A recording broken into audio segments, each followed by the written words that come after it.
James, the CEO, wants to talk to you, and Michael is with him too. It seems you're finally being let go. I guess I'm just an unlucky guy. As I headed to the CEO's office through the elevator in the hallway, I was engulfed in gloom. When I entered the CEO's office, just as my subordinate had said, Mr. Smith and department head Michael were there. "You don't fit in our company, you're fired." Hearing this sudden dismissal from Mr. Smith, Michael sitting beside me raised the corners of his mouth, bursting into a smile of joy. But then, are you perhaps misunderstanding something? The true nature of this dismissal that he revealed next was shockingly unexpected. I am James. This year I turned 37. Just an ordinary company employee, I now live in a corner of New York, originally from a rural area in Idaho. Maybe it's because I was nurtured in a generous and leisurely countryside environment. Though it's a bit odd to say about myself, I've never been able to become as cool and detached as city folks. Always siding with those in trouble or in a weaker position, a man of deep compassion.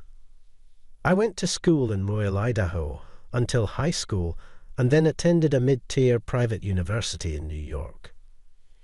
During my college years, I worked various part-time jobs and eventually got a job at an ID company, which at the time was barely more than a startup. Before I knew it, 15 years had passed as I struggled and worked at this company. The company, which was small when I joined, has grown into a mid-sized ID trading company. As a mid-level manager and the head of the system development section at our New York headquarters, my work environment is far from ideal, to say the least. Being a head in name only, I'm constantly caught between the demands of my superiors and the needs of my subordinates, a classic example of being stuck between a rock and a hard place. Especially among my subordinates, many are from prestigious universities, making them generally difficult to handle. Among them, some subordinates have very high self-esteem and self-confidence, and they are very assertive.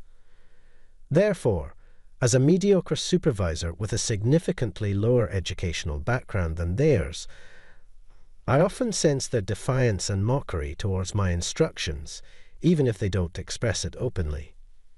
In other words, they look down on me as their head. Moreover, my direct superior, the head of the system development section, Michael, is a typical opportunist who climbed the career ladder just by being savvy. Michael tends to delegate all important or complex tasks to his subordinates, leaving everything to others while he takes all the credit for himself.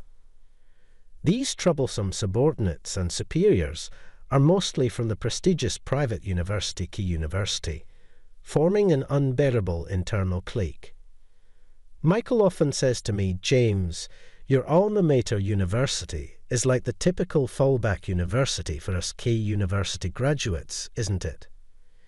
It's sad you must be harbouring such a complex." Michael would say this out loud, ensuring I heard it, and then the subordinates from Key University would laugh mockingly at me, even though it wasn't funny at all. Indeed, my alma mater university is not highly ranked and is considered a safe school for students aiming for prestigious universities like Key University. I too had applied to prestigious universities, but ended up at university as my safety option. So, Michael's sarcastic comments often struck a chord with me. In this hostile office environment, my oasis was Elizabeth, who recently started working as a cleaner in our office. Elizabeth, not yet accustomed to her job, often made mistakes and seemed lost on the floor, which led to some mean-spirited younger employees clicking their tongues or harassing her openly. However, as I mentioned earlier, being raised in the countryside has instilled in me a nature that can't ignore those invulnerable positions. Gradually, I found myself discreetly helping Elizabeth when she seemed to be struggling with her cleaning tasks and started to strike up friendly conversations with her. Elizabeth wore a large cleaner's hat, pulled down over her eyes, and a big mask, making it hard to see her face, but she seemed to be quite elderly. She warmed up to me as I helped her out and started making small talk, sharing stories from her life that were both interesting and insightful. Indeed, the stories from Elizabeth, who has lived through many years and is a senior in life, were interesting and full of wisdom. In the midst of the hostile work environment that left me feeling on edge, the casual chats with Elizabeth gradually became an irreplaceable form of relaxation for me. However, my subordinates in the system development section, especially those in the T University clique led by Michael, openly mocked us. Seeing me, with my lower education, happily chatting with the cleaner Elizabeth, they would say loudly enough for us to hear, "Low-educated old man and an old lady, perfect match at the bottom." On one such day, after working late at the office and feeling completely drained, I finally made it to the nearest station to my company. As I passed through the ticket gate and was descending the stairs to the platform, a wallet flew out of the bag of an elderly woman walking slightly ahead of me and fell to the ground. However, the elderly lady didn't notice and continued to hurry towards the platform. I immediately made my way through the crowd, picked up the fallen wallet, looked up, and frantically searched for her. To my relief, I found her already lined up at the boarding area of the platform. It was a platform for a train heading in the opposite direction to mine. I need to get this wallet back to that elderly lady quickly.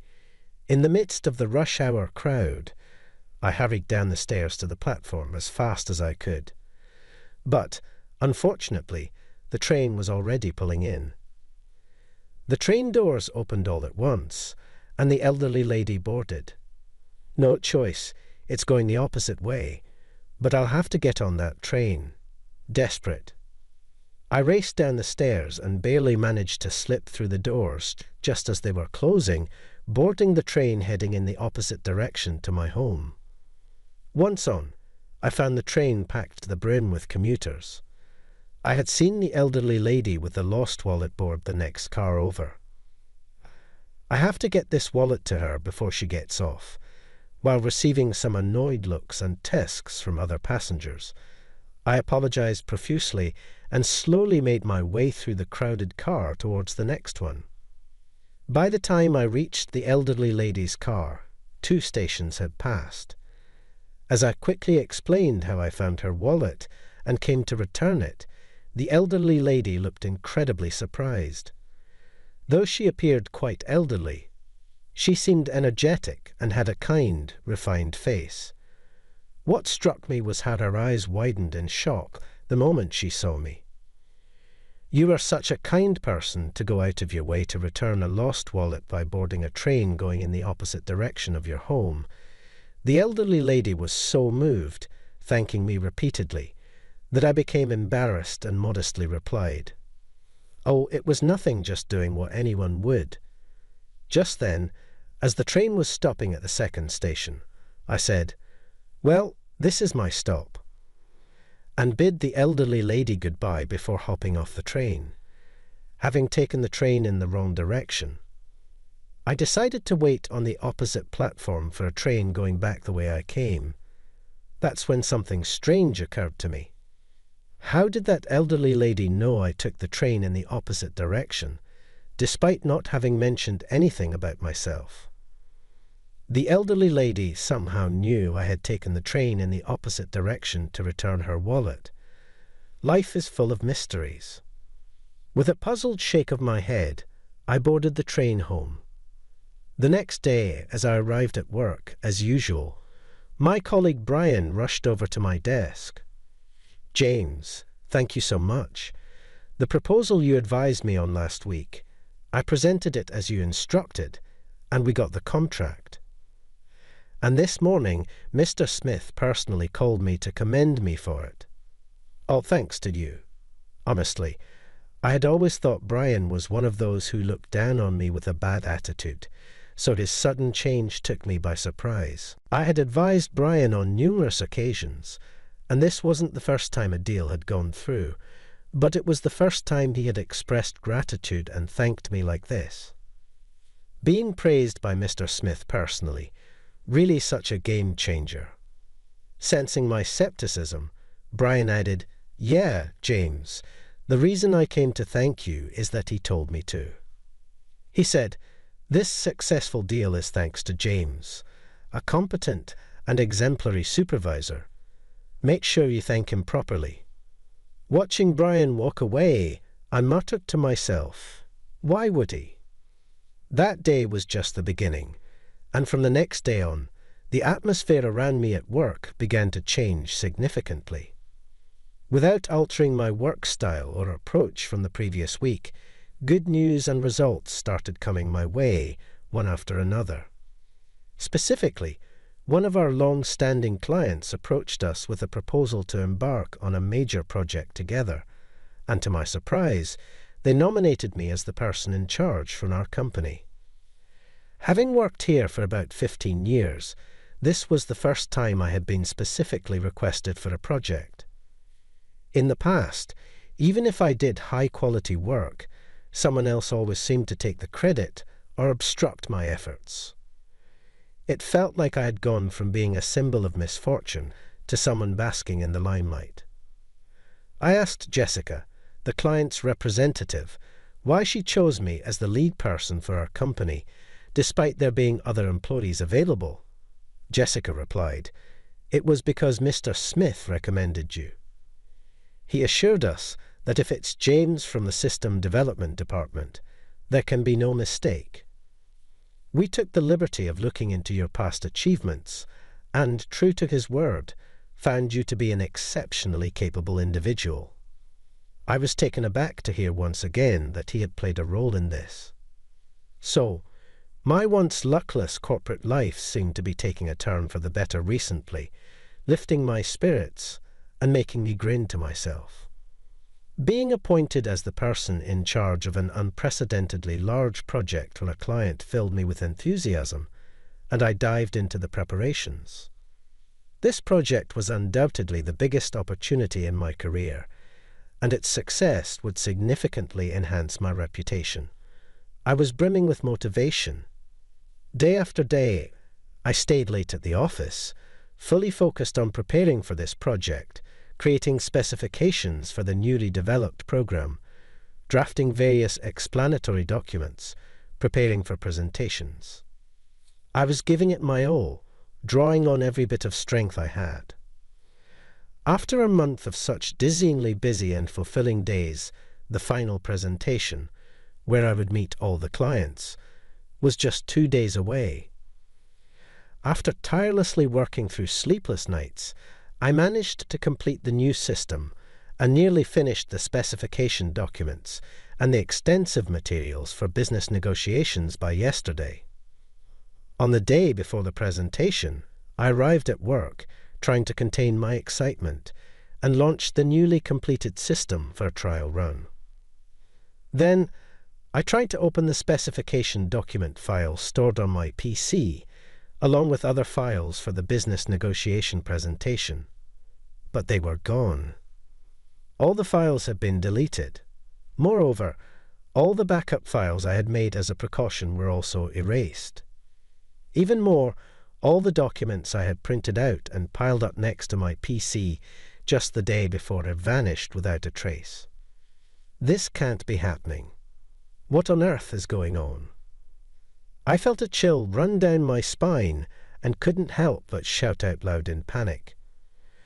I searched under my desk and in my drawers, desperately looking for the stacks of documents, but they were nowhere to be found. As I was doing this, drawn by my earlier shout, some people came over, laughing amorously. When I turned towards the source of the crude laughter, there was Michael and his entourage looking down on me with scorn. "Too bad all those documents you worked so hard on, and the files on your PC. This guy threw them all away." Michael, seemingly finding the situation hilarious, burst into laughter. pointing at David, a junior employee. David was a newcomer, but, like Michael, he was from Key University and had a nasty personality, acting like Michael's lackey. I thought your files and documents were garbage, just like you. So I deleted all the files along with the backups and threw all the paper stacks into the shredder bin. As David made his flippant remark, Michael and the rest of the group burst into uncontrollable laughter. Haha, it's hilarious, right? Threw them all away. Now James can do his presentation. Bye-bye, business deal. Oh dear, such a big project has gone to waste. What a pity. Michael and his cronies mocked and tormented me, making a laughingstock out of me. Glaring at Michael and David, who had deleted the files, I said, "Do you have any idea what you're doing? Aren't you ashamed of yourselves for stooping to such despicable actions?" To which David brazenly replied, "Not at all. We have to nip in the bud any bad influence from our incompetent seniors, or it's us, the juniors, who end up getting crushed." Ha, getting told off by the newbie. But James, you've been getting a bit too cocky lately because you've been recognized a bit. You were an eyesore, so we just gave you a reality check. Go ahead and embarrass yourself in the business meeting and revert back to your mediocre self.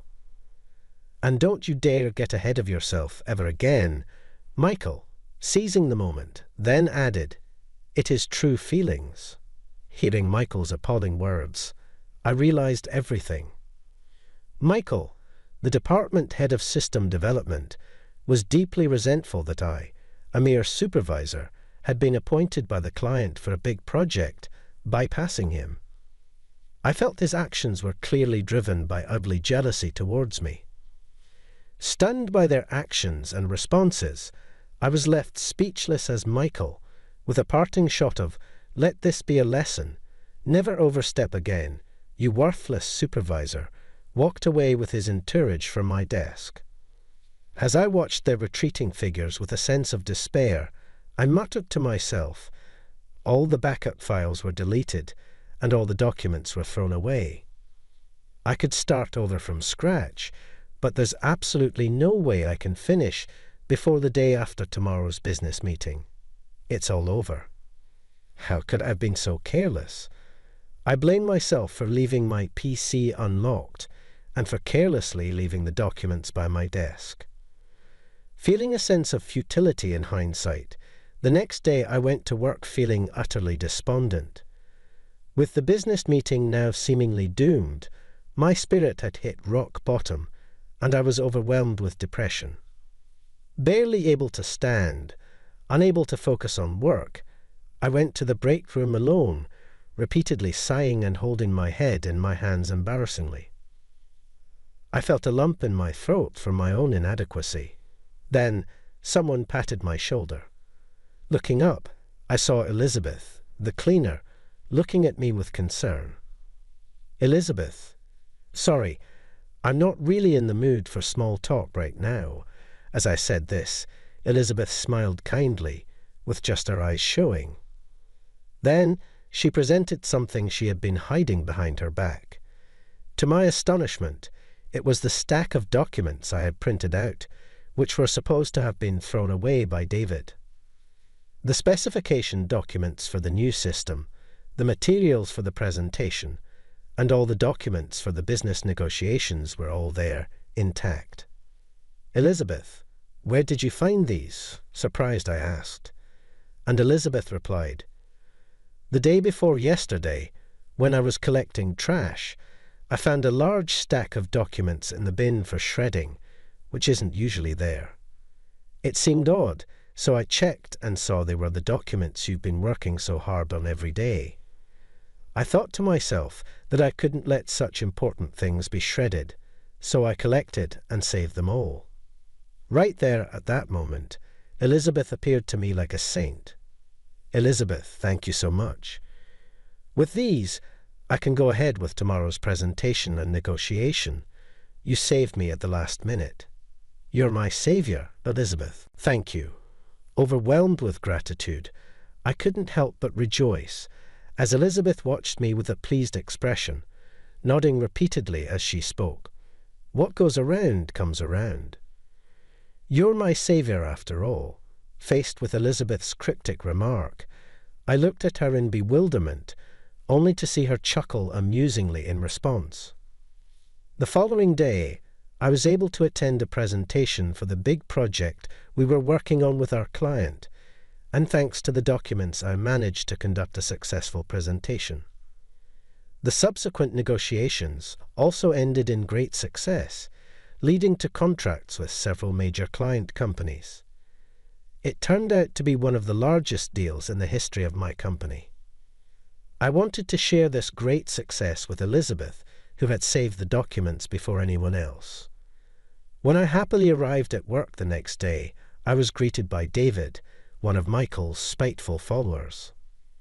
David said to me with a sneer, "James, Mr. Smith wants to talk to you, and Michael is joining him.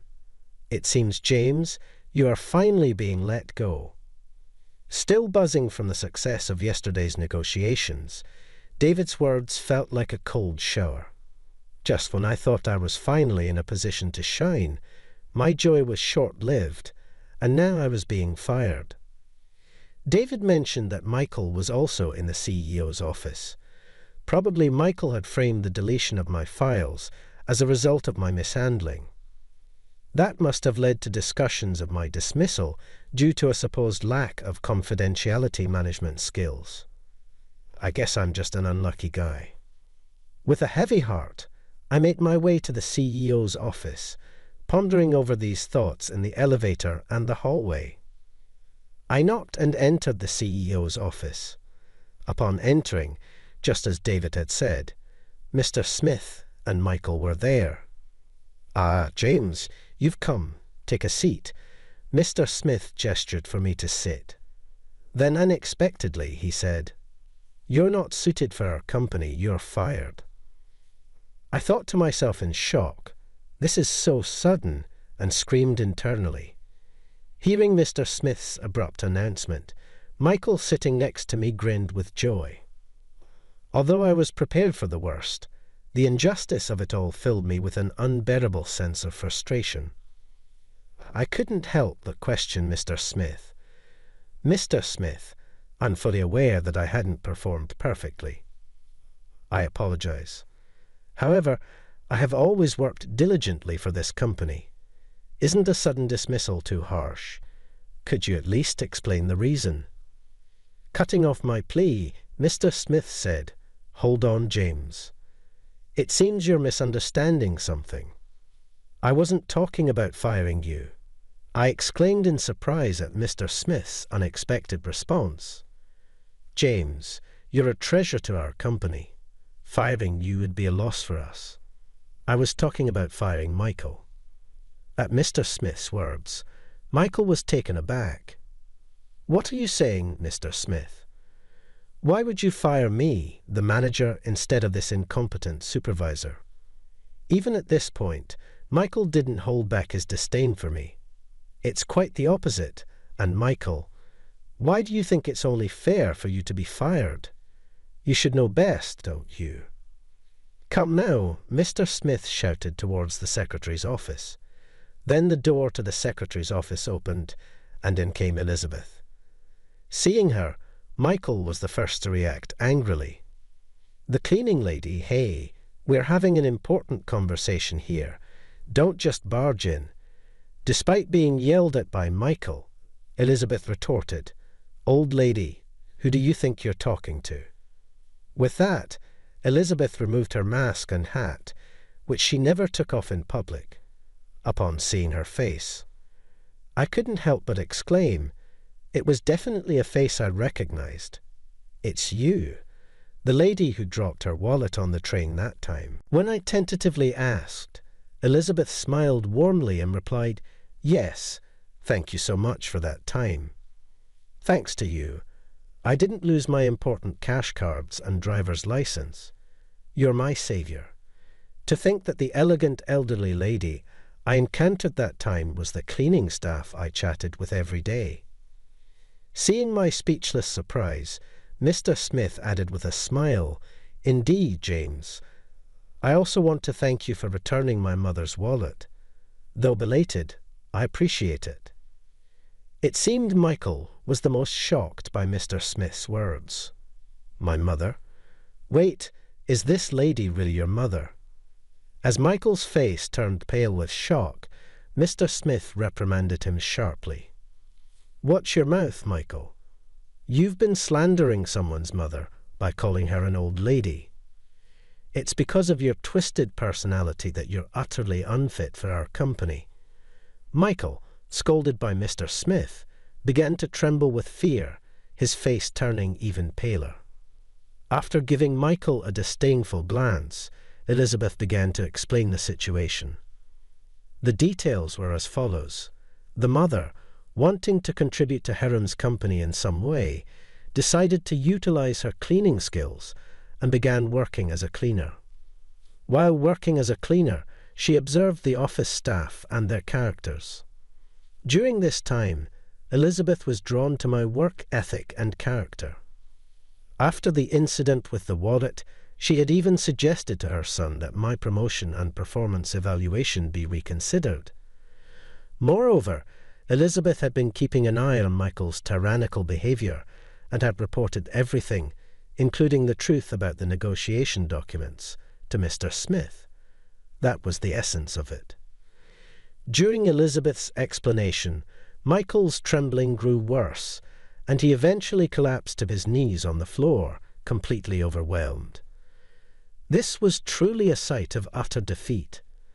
Looking down at the pitiful sight of Michael, Mr. Smith said calmly, "Michael, you are truly despicable. Today, you're being dismissed for disciplinary reasons. But before that, apologize to James for all the trouble you've caused him, if you have any shred of conscience left as a human being." Michael, crouching on the floor and holding his head weakly, looked up and said, "James, I'm sorry for all the mean things I've done." Watching Michael break down and sob, I felt a profound sense of pity. In the end, Michael's wrongdoings were brought to light, and the board of directors unanimously decided to dismiss him for disciplinary reasons. Michael left, but his followers remained in the company. Ironically, the very next day, those who were part of Michael's faction came to me one after the other, apologizing for their past rudeness and insults. Following these events, I was promoted to the head of the System Development Department in the next personnel change. Thus, peace returned to the department. The lesson from this entire experience was that those who extend a helping hand to others in need will find others willing to help them in their own times of need. Elizabeth repaid the favor of me returning her wallet with a significant act of saving crucial documents for a business deal. It was a true realization of the saying, "Kindness begets kindness." Half a year has passed since then. As the new department head, I continue to have a good relationship with Elizabeth, Mr. Smith's mother, who still works as a cleaner from time to time. And we often enjoy chatting together as a break from work. Now, with trust from the subordinates, and favoured by Mr. Smith, I lead a smooth and successful life, a stark contrast to the unfortunate first half of my life.